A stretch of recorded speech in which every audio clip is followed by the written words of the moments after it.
구로구에 있는 한 오피스텔. 남들과 조금 다른 하루를 시작하는 김현주 씨. 현주 씨의 어머니는 7년 전 뇌출혈로 쓰러진 후 오른쪽 전신에 편마비가 왔습니다.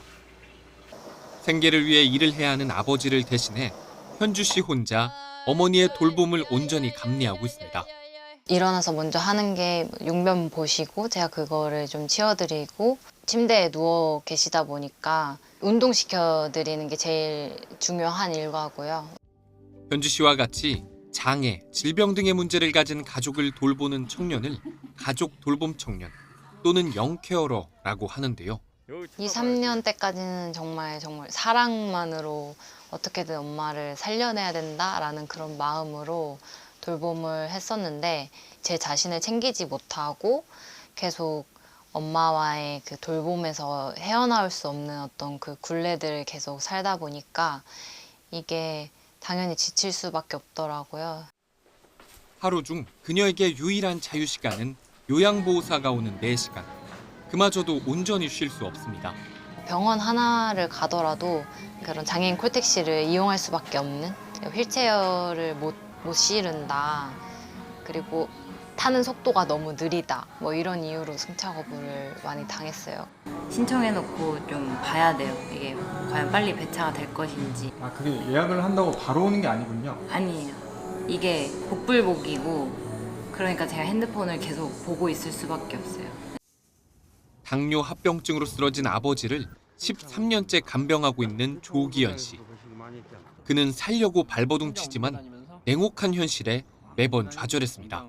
정말 살아야 되니까 공장 다니고 건설 현장 다니면서 벌었던 돈이 2인 가구 중위소득이 넘기 때문에 뭘 받을 수 없다라거나 혹은 아버지가 계속 아프고 스스로 자립을 못하는데도 정확한 진단명이 없어서 65세 미만이기 때문에 다른 뭐 돌봄 서비스를 받을 수 없다라는 것들에서 아, 나 혼자만 계속 해야 되는구나. 내가 여유롭게 살고 풍족하게 살려고 조금 지침이 넘은 게 아니라 정말 살려고 조금 넘은 게 그냥 국가가 임의로 정한 그 기준에 안 맞는 거죠. 그러니까 영케어러가 이제 본격적으로 이슈가 된 거는 좀 굉장히 최근 일인 것 같고요. 청소년 혹은 아동 그리고 청년들 모두 지금 어떠한 교육과 고용을 받는지에 따라서 미래의 모습이 완전히 달라지는 바로 그런 시기입니다. 그 시기 가장 중요한 시기에 돌봄으로 인해서 교육이나 고용을 제대로 받지 못하게 되면 그것은 개인에게만 손실이 아니라 우리 사회도 그만큼의 경제적 손실을 똑같이 우리가 받아 안는 거거든요. 영케어러를 개인의 문제가 아닌 사회적 문제로 인식한 정부도 돌봄 지원을 위해 활발하게 논의하고 있는데요. 장기 요양보험, 일상 돌봄 서비스, 신취약청년 전담 지원 시범 사업이 그 예입니다. 여전히 보건복지부의 뭐 대책을 보면 자기 돌봄비 200만 원, 연 200만 원 주겠다라는 대책들은 실제로 이 영케어러들이 계속 반복적으로 얘기했던 본질적인 문제랑 너무 괴리돼 있거든요.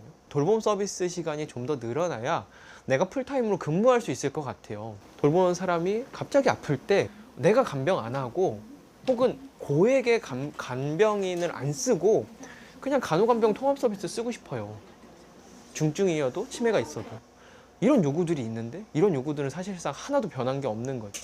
일상돌봄 지원 사업이라는 게 시작을 했지만 대부분의 가족돌봄 청년들이 아직은 이 서비스를 알지도 못하는 상황이고 그리고 자산조사라든지 자격 조건이 또 까다로워서 제대로 받지 못하는 청년들이 있을 수 있기 때문에 이런 부분들을 조금 더 완화해서 좀 더 쉽게 이런 서비스를 받는 게 저는 중요하다고 생각이 되고요. 영케어러가 원하는 변화는 무엇일까요?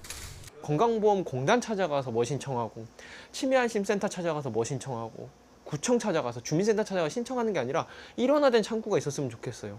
그런 일원화된 창구를 읍면동 단위로 내려서 내가 사는 지역에 가장 가까운 곳에 그 서비스를 신청할 수 있고 거기서 이제 관계를 형성할 수 있고 하는 그런 창구들이 만들어지는 게 가장 중요한 것 같아요.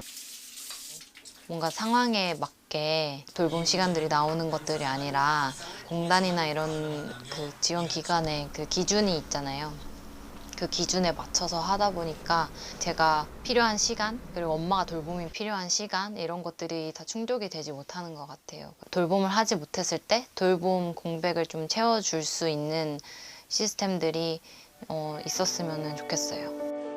돌봄을 수행하는 이들이 체감할 수 있는 돌봄 지원으로 돌봄의 가치를 인정받을 수 있는 사회가 되길 바랍니다.